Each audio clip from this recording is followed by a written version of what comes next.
Bu yilgi o'quv yilida o'quvchilarimiz bilan New Way olimpiadasida ishtirok etdik va final bosqichiga, Qatarda bo'lib o'tadigan olimpiadaga 36 nafar o'quvchilarimiz bilan katta maqsadlar sari yo'l oldik.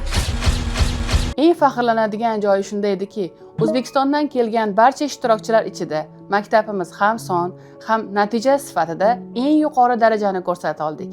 Ya'ni 36 ta o'quvchidan 36 ta sovrin. Jumladan 2 ta Oliy liga chempioni, 12 nafar birinchi o'rin, 12 nafar ikkinchi o'rin va 10 nafar uchinchi o'rin.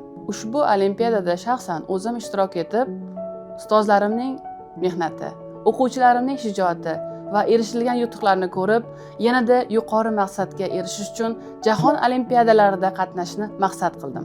Agar siz ham farzandingizni nafaqat O'zbekiston miqyosida, yoyinki xalqaro olimpiadalarda o'z bilimlari bilan yuqori natijalarni erishishni xohlasangiz, Azon School maktabimizda kutib qolamiz.